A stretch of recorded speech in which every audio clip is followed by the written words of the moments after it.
Podcast Kako si na poslu realizujemo u saradnji sa Neurokalm Zdravlja Leskovac. Da, vidio sam da. Bio sam kad sam bio jedan od kod selektora, sad trebam da vidim da li ću stići, idem nešto, oni imaju onaj member program, pa sam predavač sad u martu, pa ću vidjeti, pokušat ću da odem, to je uvijek korisno, da. Ali dobro, vi nama došli ovdje u studio, kako ste danas? Hvala na pozivu, drago mi je da sam ovdje, evo, odlično. Evo prvo da vas predstavim, ali ću morati da čitam, pošto imate dosta svojih, neću da kažem funkcija, više su to zanimanja, ali ovako da krenem iz početka. Rade Rakočević je u biznis krugovima poznat kao preduzetnik i berzanski stručnjak, vlasnik jedne velike franšize u Srbiji. Ono što njemu manje se zna jeste da je on pasioniran i zaljubljenik u flag fudbal, koji godinama inače i podržava i trenira i postiče njegov razvoj. Jedan je od osnivača Srpske asocijacije menadžera, magistar ekonomije, doktor političkih nauka, član MENSE, investirao je u privatne kompanije i dalje ulaže i sada se bavi razvojem startupa, ali iz nekog drugačijeg ugla u smislu nadzora, kao član nadzornog odbora prvog domaćeg fonda, venture fonda za startupe, o tome smo i na Telegram biznisu dosta pisali. Kaže da nikada nijedan projekat ne počinje ili ne investira u njega ukoliko ne vidi svrhu i društvenu koristi, ali to je i dalje tako. Trudim se da bude tako, ne mogu da kažem da je baš svaki bio, neki su bili, da kažem, i moje zadovoljstvo, ali sada definitivno u ovim godinama mi je to jedan od glavnih motiva. Sad, iz vašeg dugogodišnjeg iskustva i rada u različitim branšama, znam da dosta i predajete, ljudi stvarno vole da vas slušaju. Kakav je danas radnik u Srbiji, a kakav poslodavac? Možemo li da damo, ne baš definiciju, ali kako se vama čini, kako izgleda, ko je prosečan poslodavac ili radnik u nas? To se mijenja, kao što se mijenja, da kažem, i stanje u privredi, i stanje u društvu, i zaista iz generacije u generaciju možemo da primećujemo neke trendove, kao što ste i vi rekli, kako to danas izgleda. Dosta se prati glas, da kažem, ove novije generacije, da kažem, koji imaju možda 20-ak plus, između 20 i 30-35 godina, da su izbirljivi, da onako postaju, da kažem, da ne budem grubo, razmaženiji, da brzo mijenjaju poslove, da ih ne drži na neki način mjesto i da na prvo mjesto stavljaju neki svoj interes, kako rekao, svoje očekivanja i da onda tek posle toga dolazi da li su spremni da rade. I dosta se brzo mijenjaju, da kažem, poslovi. I to upravo daje na neki način i odgovor da se snaga i važnost u tom nekom odnosu između poslodavca i zaposlenog polako pomjera na zaposlenog, da je on sada postaje važniji. Ta demokratizacija, da kažem, odnosa je primjetna i u ekonomiji, gdje su ranije kompanije koje su, da kažem, proizvodile neke robe, proizvode, davale usluge, bile gospodari, birali sami kako će da rade stvari. Bila je vrlo jednosmjerna, da kažem, komunikacija. Sada je komunikacija ne da je postala dvosmjerna, nego se sve svodi da se osluškuje šta će reći potrošači, šta će napisati, kako će komentarisati. Na neki način ta moć se polako prebacuje na pojedinca i opet kažem, ta demokratizacija koja ide bukvalno do svakog pojedinca je prisutna u svim segmentima. Imate od sporta, od biznisa, od ne znam, raznih oblasti obrazovanja. Tako da jeste, mijenja se, da kažem, odnos snaga. Kako se sad obrnula ta igrica?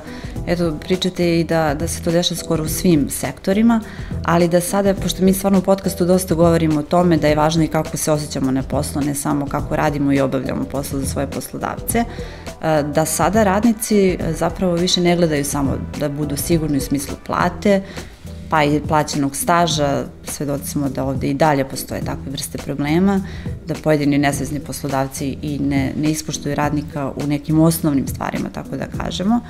Da li sada radnici zaista i kod nas stavljaju na prvo mesto neke drugačije benefite? Da li ste primetili to i kod svojih kolega i na tržištu?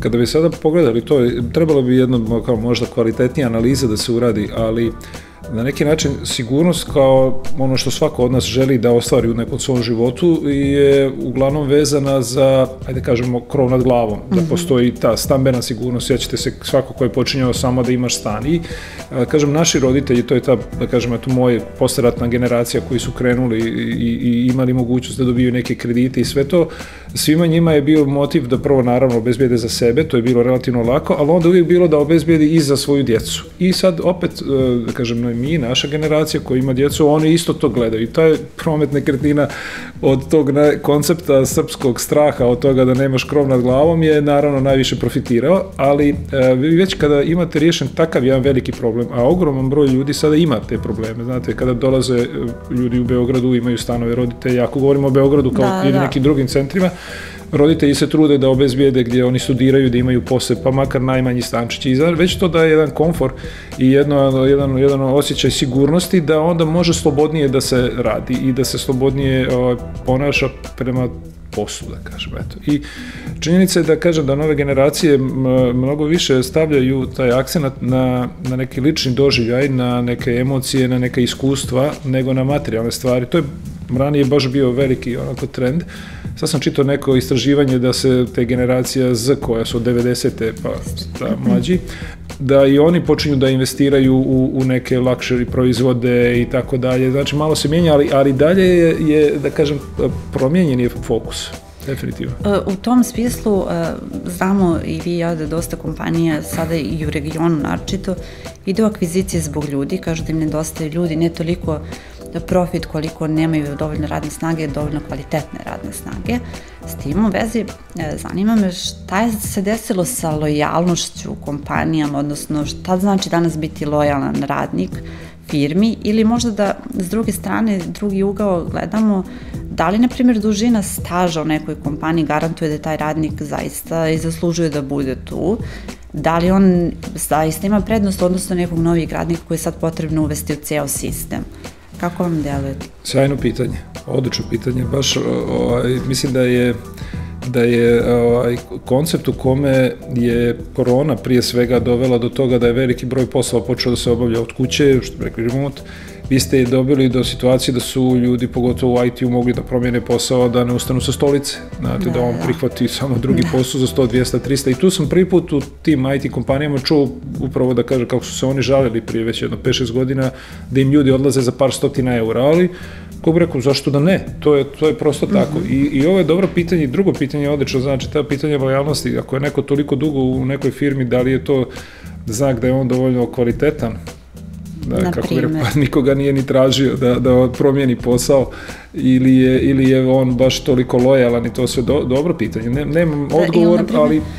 Dešava, evo što rade male porodične firme u Nemačkoj, kod nas još to nije trend, oni svoje starije radnike postavljaju na takve pozicije da su oni postaju na neki način mentori, ali tu se zaista meri njihov rezultat. Ovde nekako stvarno mi deluje da smo dosta nekada ušuškani i da zapravo zašto me niko ne poziva, zašto ne menjam toliko dugo posao, a ne odlaze iz firme. Ima mnogo onih koji se žale, ali ostaju u tim firmama. Dakle, nije uvek do poslodavaca to što kažemo da je možda greška, možda stvarno treba malo da i mi shvatimo da možemo da budemo konkurentni i da ulažemo u sebe. Nekada ljudi ovde čini mi se da nisu spremni u dodatne edukacije da ulože. Ono što sam htjela sledeće da pitam baš u tom smislu kada govorimo o tom mentorstvu. Znam da ste vi dosta, i vi ste mentor, ali ste imali svoje mentore na početku karijere. Je li ima danas mentora u Srbiji? Kakvi su oni? Da li su spremni na to deljenje znanja? Našim kompanijama, generalno našem društvu, se nekada zamera, znam kada odemo u inostranstvo na neke velike konferencije, kažu da nama malo nedostaje tog deljenja znanja, nesebično. Mi smo kao ekonomija zaista nerazvijena, moramo biti vrlo realni, to 30 godina, znači ako uzmemo da su to 90. ali nisu ni 90. znači 20 godina, pa to je smiješno. Znate, i u tom periodu mi nismo uspjeli da izgradimo ni jedno transparentno i kvalitetno tržište. Znači, od tržišta, berzanskog tržišta informacijama koje je možda sad kvalitetnije nego što je bilo ranije, tržišta proizvoda, znate, gdje postoji konkurencija. Tržište radne snage je definitivno jedno od tih nerazvijenih tržišta i ta slaba fluktuacija radne snage u stvari zaista čini da dosta kompanija i opstaje nezasluženo, kako bih rekao. Ljudi se malo plaše da mijenjaju, a u stvari to je toliko zdravo. Znači, tržište, ja podržavam tržište i zato ja i govorim toliko i o berzi, to je najtransparentnije, tu ne možete se sakrijete ništa. I svaka kompanija koja nastavlja da radi, a zato što nešto, kako rekao, ta ljiga opstaje, ne treba da postoji, treba da se zatvori, ide se dalje na sledeće. Veliki broj kompanija koje su pomenuli ste to, dosta zanimljivo, koji su u privatnom vlasništvu, koje su neki, da kažem, stariji ljudi sada osnovali 90-ih, tada je počelo sve to, ima, njihovi vlasnici su najčešće sada već u nekim godinama da razmišljaju ko će da ih naslijedi. I ja, na primjer, tu uvijek sugerišem da je najbolje tražiti nasljednika ne u krugu svoje porodice, nego upravo u zaposlenima. I to, evo, ako smo rekli da postoji loša stvar ako neko ne mijenja karijeru ili posao, da u stvari možda baš među tim ljudima treba tražiti neko ko će biti i samo profesionalizovanje kompanija i menadžment je u stvari ključ da te kompanije prežive. Neko će im dati novu energiju, neko će ih usmjeriti dalje. Srpska asocijacija menadžera ima sjajan program mentorstva i ja sam zaista isto trudim i u Beogradskoj otvorenoj školi gdje sam jedan od članova upravnog odbora, tu sam isto mentor i to su sjajne prilike gdje to znanje koje imam vrlo rado dijelim, jer upravo kao što ste rekli, u moje vrijeme tih, da kažem, 90-ih, druga polovina 90-ih nije bilo to tako institucionalizovano, ali sam se ja zaista trudio da kradem znanje gdje god sam mogao od tih prvih brokera koji su bili tada na tržištu novca i Beogradskoj berzi, onda Branko Dragaš, moj prvi posao, vrlo sam pažljivo gledao njegovo ponašanje, njegove odluke, posle toga sam od 96. do 2000. godine radio u brokerskoj kući gospodina Miodraga Kostića, koji je bio sjajan, znači još uvijek, ali sjajan preduzetnik i tada u to vrijeme se on borio svim silama, nije bio ni približno jedan od najbogatijih Srba kao sada i on je bio sjajno iskustvo i ja kad sam odlučio da u stvari promijenim karijeru posle 4 godine, ja sam samo razmišljao da ja nemam više kod koga da naučim od njega i tako sam ja krenuo dalje i onda sam odmah nastavio, moja prva firma je imala u trenutku prodaje 40 zaposlenih, vjerujte da je, ja mislim, skoro 25-30 njih je bio prvi posao to. Znači, to su baš lep primjer. Jeste, bukvalno sam sa fakulteta, su dolazili na praksu, zapošljavao sam ljude i svo vrijeme sam ih gradio i oni, danas sam izuzetno srećan kad vidim da su skoro svi oni izuzetno uspješni i dalje. Pa evo baš kad kažete to da su pojedini vlasnici naših kompanija nespremni da delegiraju svoje poslovanje, pa eto baš pominjete i velike naše privrednike i preduzetnike, nemam baš čest primjer, konkretno kod gospodina Miodraga, njegov sin jeste nasledio, ali znamo neke druge privrednike gde nisu izrečito njihovi sinovi nasledili kompaniju. Sad, da li je to do talenta za biznis ili jednostavno žele da dovede drugi menadžer, drugo je pitanje, ali ono što me zanima je kada ljudi odlaze iz firme pa budu na nekom sljedećem razgovoru za posao, čak i savjeti, pa i vas kao poslovnih mentora bude nemojte da govorite loše o prethodnoj kompaniji, ali da li grešimo u tome, jer na primjer na svakom razgovoru za posao jedna od velikih stavki je zašto ste otišli iz prethodne kompanije i ono što neko moje mini istraživanje pokazalo da radnici uglavnom kažu bilo mi je dobro ili ne kažu razlog zbog čega su otišli, pa čak i ako je poslodavac bio loš. Zašto ih onda da i dalje štitimo? Od čega taj toliki strah? Zašto jednostavno ne kažemo da li mislite da će poslodavci drugačije da gledaju te radnike ako ja sad dođem kod vas i otvoreno kažem šta mi je bilo loše na prethodnom poslu, da li sam ja automatski loše ogovaram firmu, a zapravo samo hoću da promenim loše ponašanje da se ne ponovi nešto što je na primjer i meni. Ja potpuno podržavam iskrenost, apsolutno. Mislim, prvo ako neko kaže, što kažete nešto loše, da kažem šta je bilo, šta nije odgovaralo nekoj kompaniji, da li su to međuljudski odnosi, da li je to sam biznis model, koncept poslovanja, to je onda dokazuje da je on sagledava situaciju nekim očima koje su širom otvorene. I to svaki novi poslodavac želi da dobije takvog kadra, takvog zaposlenog koji je pronicljiv, koji osjeća trendove kuda ide. Mislim, vjerujte, ja sam, evo, taj moj prvi posao je završio tako što je banka otišla u stečaj. Znate, ja sam 2 godine radio u banci koja je otišla u stečaj s fakulteta. I to je ovako...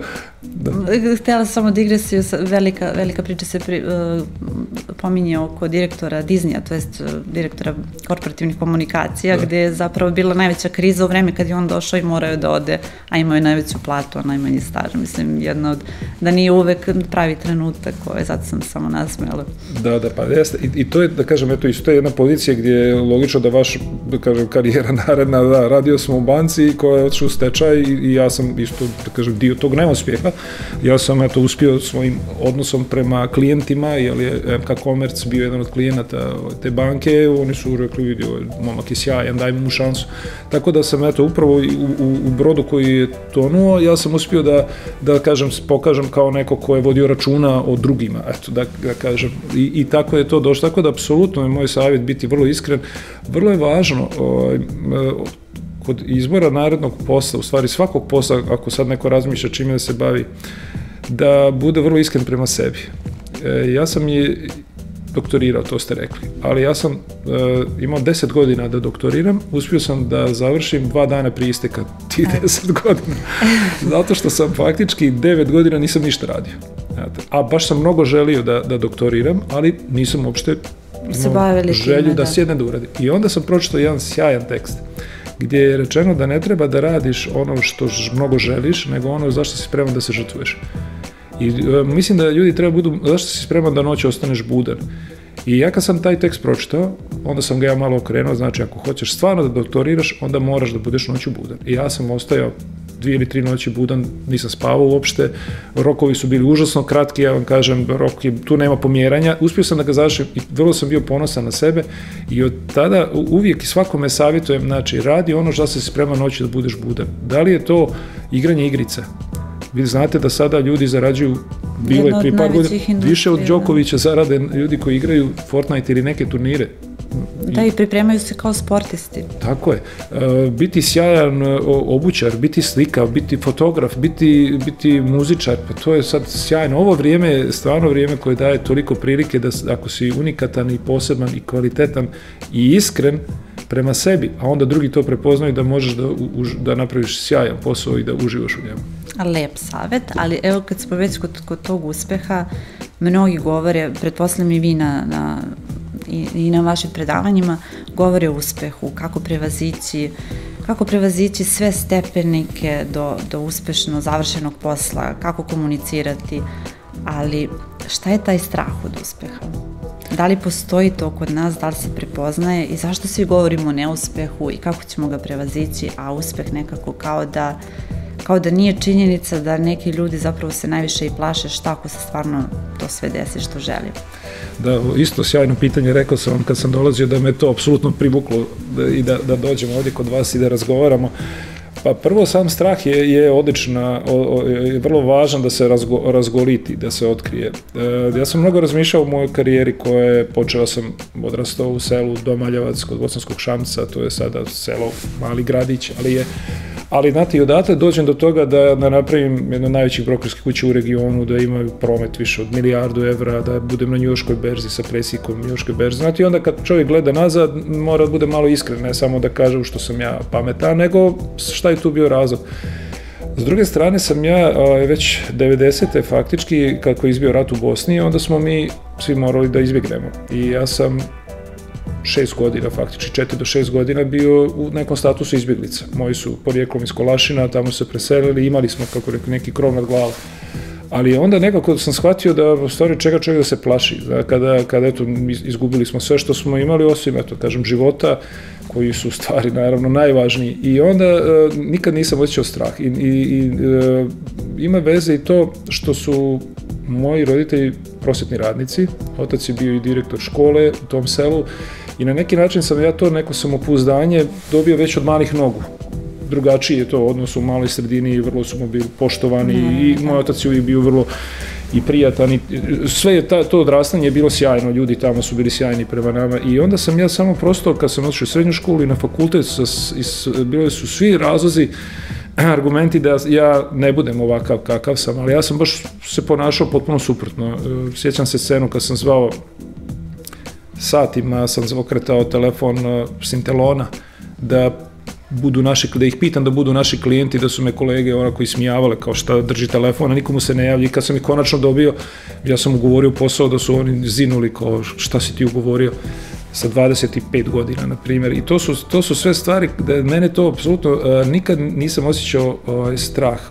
Ni strah od neuspjeha nisam osjećao, a još manje strah od uspjeha, ali postoji i mislim da je strah od uspjeha u stvari strah od od vjerovanja u svoje lične kvalitete, u svoje lične vrijednosti i da je to neka nesigurnost. I zato mnogo ljudi ostaju i bave se nekim poslovima koji im se ne sviđaju, odrađuju to, otaljavaju i onda dolaze kući, možda rade nešto što vole, a nisu spremni da učine to. Mislim da je to je u stvari glavna borba. Mora se boriti da se ljudi baš to izgube taj strah od uspjeha. Sjajna tema. I da se malo pomeri iz svoje zone komfora i da su spremni na promjene i što vi kažete i da imaju više samopouzdanja, ali to se neguje i uči i naročito treba voditi računa tamo da prepoznamo kada neko i u možda kompaniji bojkotuje napredak i to se dešava. I drago mi je što ste baš pomenuli taj primjer, vi ste sa 25 godina postigli veoma zapažene rezultate i zapravo ne samo za sebe nego i za svoj tim. Danas mladi ljudi do 25. godine retko ko je na vodećim pozicijama i sad postavlja se ono pitanje da li je čovjek s 25 godina zreo za vodeće pozicije, ali zapravo mislim da treba dati šansu i ako krenete od početka da radite na svim tim preduslovima, tako da kažemo, da jeste uspeh zagarantovan. Mnogo govorite o berzi, iako znam da vas ljudi u preduzetničkim vodama, a i šire, znaju kao neko ko je stvarno zaslužan za neke naše proizvode, za neke hit proizvode i da ste vrlo učestvovali u tome, ali ono što posebno je vaša sfera interesovanja jeste berza. Zašto bi trebalo da bude berza stvar opšte kulture i zašto je kod nas toliko nema? Šta bi trebalo da se promeni, da shvatimo da naš novac možemo drugačije da usmerimo, naročito naš višak novca, kako da malo ljude motivišemo da postoji nešto drugo osim štednje u nekretninama? Ja se već 25 godina i više bavim berzom, tako nekako, ja se šalim da je to neka i porodična tradicija, jer mi otac ima neke veze sa berzom, ali ne, naravno ozbiljno, ali jeste da sam među malom broju ljudi koji toliko dugo se bave time u Srbiji. U Americi 58% stanovništva trguje na berzi. Više od 75% onih sa fakultetskom diplomom. Znači, i digresije, oni to rade bez posrednika, odnosno nemaju brokere kao kod nas, nego imaju i aplikacije koje su im dostupnije u tom smislu. Jeste, da... Tako je, imaju, mislim, Amerika je naravno najrazvijenija ekonomija i znate, kada onda se pravi paralela i kaže da su najveće berze i najrazvijenije berze na svijetu i evo što ste rekli tržište kapitala u Americi, ja onda kažem pa da nije možda Amerika zbog toga i najrazvijenija zemlja. I vi sada imate Beogradsku berzu, ne mislim apsolutno ništa loše ni o menadžmentu berze, nisu oni krivi. Beogradska berza postoji više od 100 godina, skoro 125 godina. Između dva svjetska rata je Beogradska berza imala na desetine, stotine akcija. Bile su kreditne zadruge, bile su banke, bile su akcije firmi na berzi, znate. Jedina stvar koja je sada 70 godina, 80 godina, znači više, lošija u Srbiji je stanje na tržištu kapitala. Znači zdravstvo, obrazovanje, infrastruktura, sve što pogledate i to nije samo posljedica tih 40 godina koliko je bio komunizam, socijalizam, nego prosto tome što se je berza u stvari sinonim za ovo što sam rekao, za tržište, za transparentnost, za javnost podataka, za ispravnost, odgovornost za ispravnost podataka. I u Americi se dešavaju skandali, ali berza nije propala zbog toga. 2000. godine kada je krenula berza, u Srbiji bilo je preko 3000 firmi na berzi, i to je iskorišteno samo za koncentraciju kapitala. I ja zaista smatram da je investiranje na berzi stvar opšte kulture i to je nešto što koristim, neki to nalaze malo, što bi rekli, uvredljivo, ali mislim da svi argumenti govore u moju korist.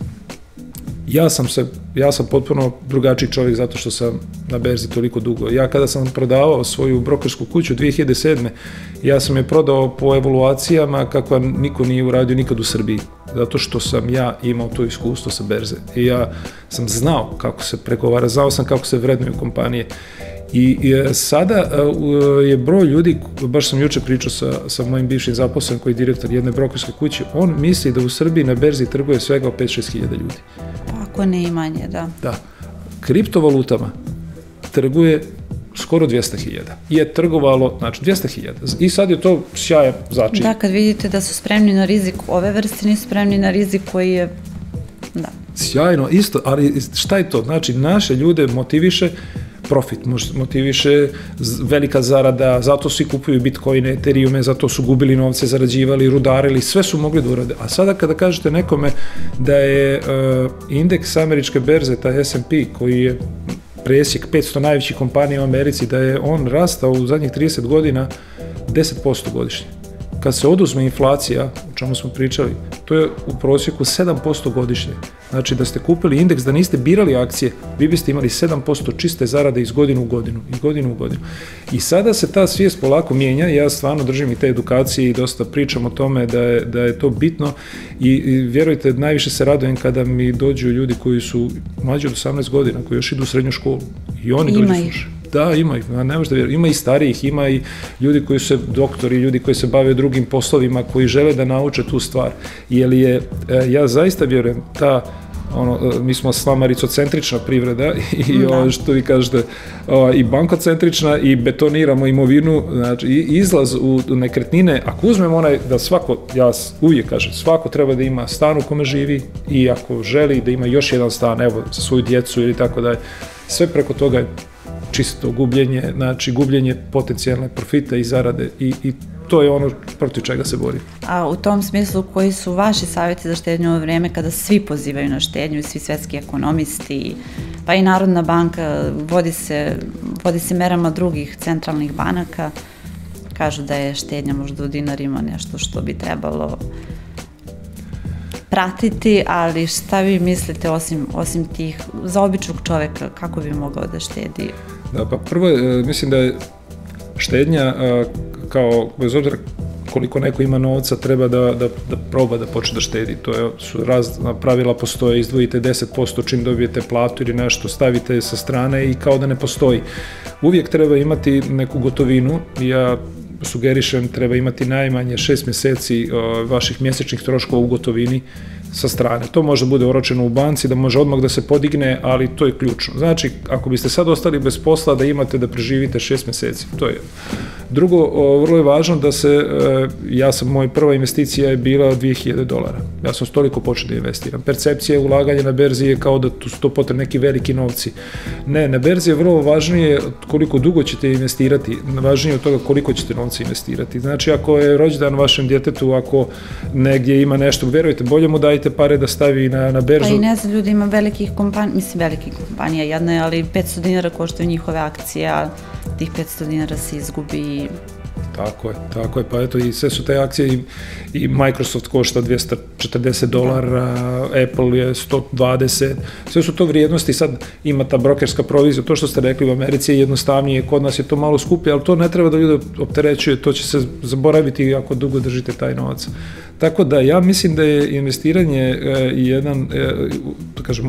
edukacija ljudi, investiranje u povećavanje te finansijske pismenosti, nešto što je meni apsolutno prija i ovo kad ste rekli da ja sad biram takve poslove koji imaju neku veću vrijednost daju, to meni odgovara. Ja stvarno želim da vidim to, jer mislim da će to promijeniti odnos ljudi prema svim aspektima života.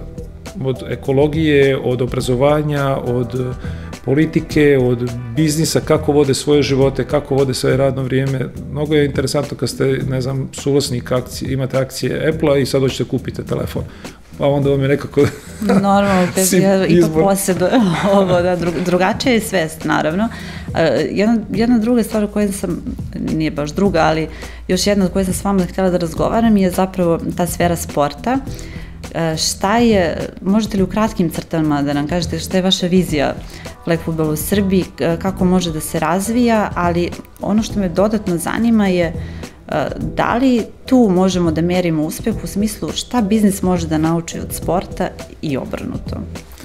Pa velika je povezanost biznisa i sporta i osnivač Telegrafa i gospodin Jevrosimović je primjer. Ja priznajem da ga nisam upoznao do prošle godine i da mi je onda kada sam malo čitao mnogo fascinantnija priča o ovome što se desilo, da kažem, poslovno bilo, u stvari njegova ta sportska karijera, njegov život, odrastanje i taj put ima neke sličnosti i sa mojom borbom, da kažemo, nekoga underdoga, outsidera, koliko i tačno sam, onda mi je sve bilo jasno kad sam pročitao to, zašto je to, šta njega i pokreće i kako ostvaruje rezultate. Mislim da je veza sporta i biznisa ogromna, ne govorim sad o novcu koji se vrti, nego o konceptu, to je ta neka borba i mene to inspiriše. Ja opet biznis s druge strane dosta posmatram i kao neku umjetnost, kao nešto što je vrlo kreativno i ja sam, moja kompanija je donator pjesničke nagrade Vasko Popa uz grad Vršac, na to sam toliko ponosan, vjerujte koliko sam za ove druge stvari, da sam dobio priliku da ja mogu da budem uz ime Vaska Pope. To je neverovatno bilo, to nisam mogu ni da sanjam. Ja sam se okrenuo tom flag fudbalu, iako sam ja trenirao košarku i ranije, i flag fudbal je, možda ne znaju slušalci, to je u stvari beskontaktna verzija američkog fudbala. Američki fudbal je jedan od najpopularnijih sportova na svijetu, najbogatiji klubovi sportski su iz NFL-a. I ja sam, da kažem, privučen ljubavi prema prvo američkom fudbalu i bio i sponsor nekih klubova u Srbiji, a onda sam postao i predsjednik Saveza američkog fudbala. Bio sam 4 godine, u to vrijeme smo mi imali, mislim, jedini sportski savez koji je više novca dobio sponzora nego od države.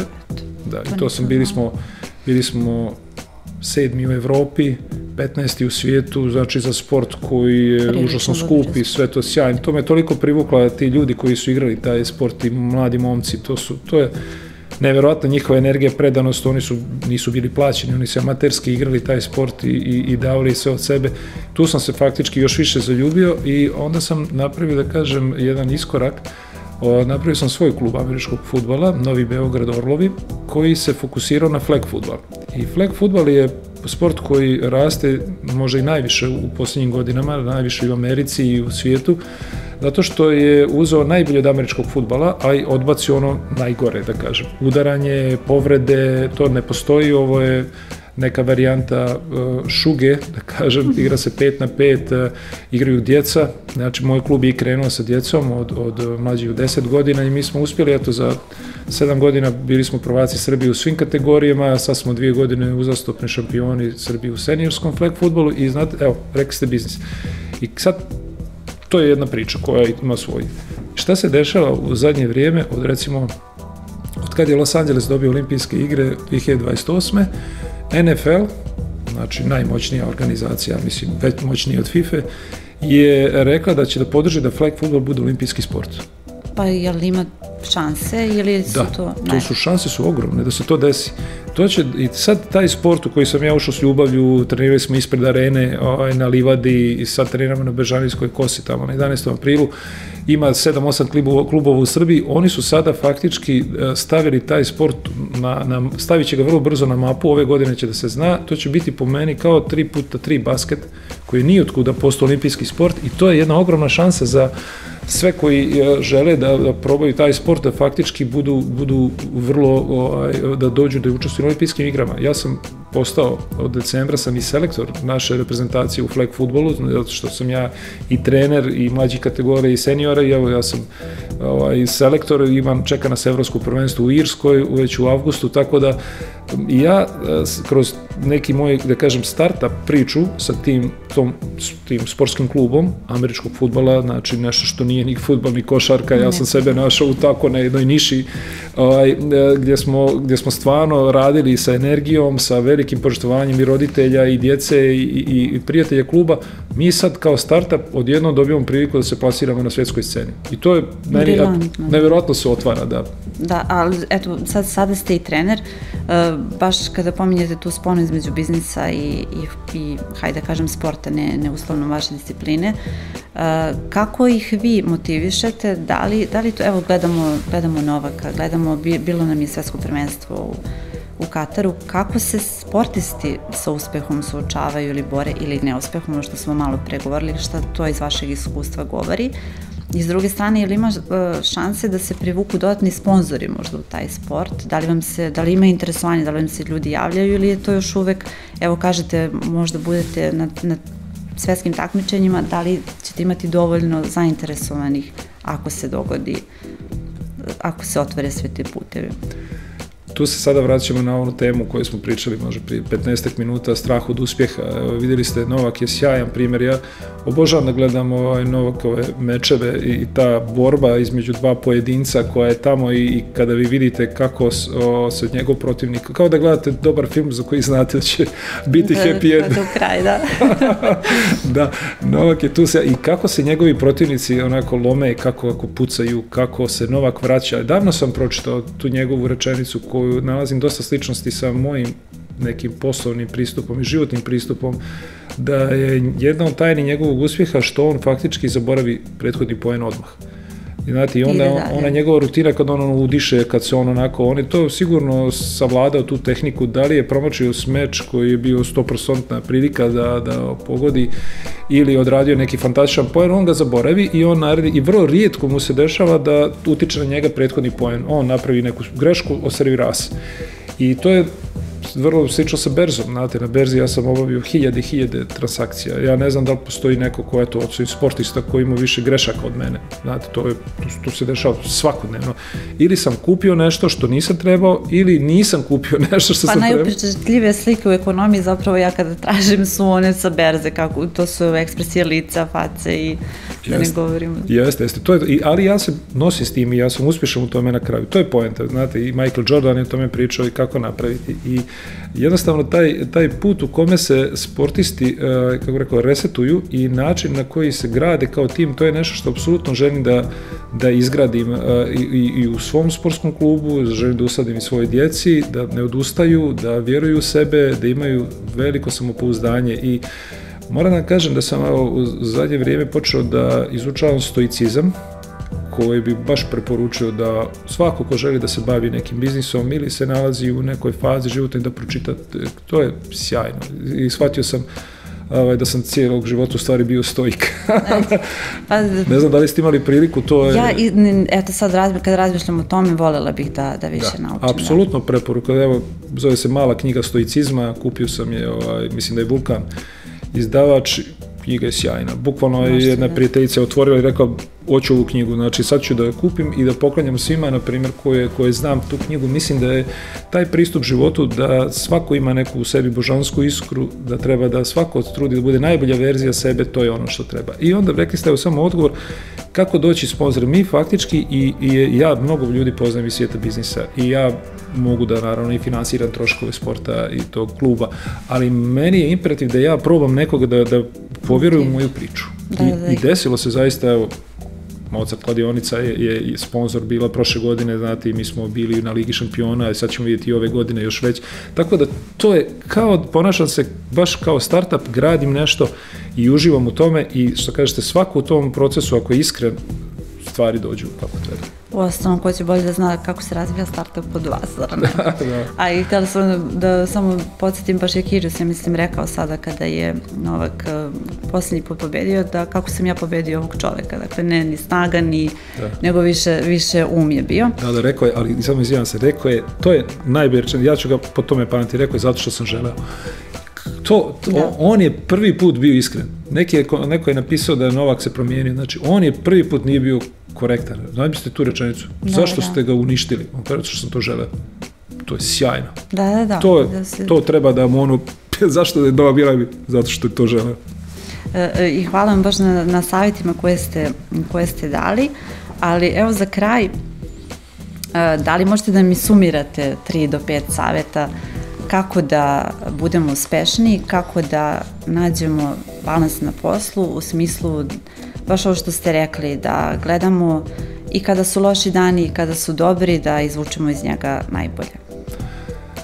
Prvo bih rekao da je najvažnije, svo vrijeme ja pričam o investiranju. Znate, ja govorim o raznim vrstama investicije, postoji ih desetine, znači mogućnosti da ulažete kriptovalute, obveznice i tako dalje, ali najvažnije je investirati u sebe, u svoje znanje. Verujte, što bi rekli, competence that bring confidence. Znači, pričali smo o samopouzdanju, znači, ako znaš nešto, možda budeš uspješan. I rekli ste, i meni je drago što ste to pomenuli, ja to nekad pominjem, nekad zaboravim da sam doktor nauka, vjerujte da sam doktorirao ranije, rekao sam da sam 10 godina to razvlačio. koliko sam ja tu stvari naučio, sramota me bilo. Znači, šta sam ja propustio time što nisam to čitao na vrijeme. I ja sada čitam stalno, čitam i izvještaje, berzanske izvještaje u kompanijama i razne vijesti koje možda imam široku sferu interesovanja i svake nešto me dograđuje. Volim, evo, kažem, dodatak politike nedeljom koji je sjajan, kulturni dodatak, to kupujem. Stalno dobijem neke nove inspiracije. Znači, investiranje u znanje je apsolutno ključno. Ne, to nije bačen novac, to je najbolji investiran novac koji može se da. Drugo je da prepoznati ono, kao što sam rekao, zašto ste spremni da se žrtvujete. Znači, Novak je rekao, napravili smo sad igre zato što sam želeo. Ali ja stvarno vjerujem, Novak je priča za sebe, ali ono zašto ste vi spremni da se žrtvujete, ne samo ono zašto želite. Jer možete da želite mnogo toga, a da niste spremni da se žrtvujete za to. Budite iskreni prema sebi, kažete zašto sam ja budan noću. Ako je to, kažem vam, čitanje, ako je to pisanje, ako je to trčanje, ako je to nevjerojatno, ovo vrijeme pruža takve prilike svakome ko je iskren i ko je autentičan da bude. Ovo je vrijeme, ja kažem, gdje mogu da se miješaju babi i žabe. I sad onaj koji je unikatan napravit će sjajnu karijeru. Znači, biti iskren prema sebi i kažem opet ta stoistička rečenica da probaš da budeš najbolja verzija sebe, onako malo me iznervirala, očekivao sam da će biti nešto lakše, a to je baš teško. To je onda nekad i najteže, kažeš. Jeste, ali ja zato vjerujem da je ta iskrenost prema svojim potrebama, prema svojim željama, baš kao što ste vi rekli, prihvatati i dobre i loše dane kao da su nešto normalno, da oni ne mogu da promijene neki životni put, neku tu, kažem, to je nazvano eto kao božanska iskra, je to što se u stvari u čovjeku svakom ima i to mi se sviđa. I interesantno je, vjerujte, riječ demon, to znači. To sam pročitao sve to, demon je lošo, onaj negativan preznak je dala hrišćanska religija naknadno, ali stari Grci su demon i bilo to. I sad sve to otvara neke dalje teme, ali ako bih rekao, evo da kažem par savjeta investiranju u znanje, apsolutno biti iskren prema sebi i onako voljeti sebe, to je sa svim, neću reći manama, nego baš onako, eto, voljeti sebe. Mnogo vam hvala što ste bili naš gost. Hvala, stvarno, uživao sam. Također, a vi nas gledajte sljedeće nedelje, čitajte na Telegraf Biznisu, gledajte na Spotify, Google, Apple i svim drugim platformama. Htjela sam za kraj da vas pitam koju vi inicijalnu javnu ponudu očekujete? Jel očekujete i kada na našoj berzi? Će li je biti? Ja mislim da je neka od javnih kompanija bi morala da bude. Koliko sam nešto čuo, šuškalo se da... Telekom, ali teško. Pa ne, mislim da se šuškalo o skijalištima Srbije. Oni bi trebali... Podcast Kako si na poslu realizujemo u saradnji sa Neurokalm Zdravlja Leskovac.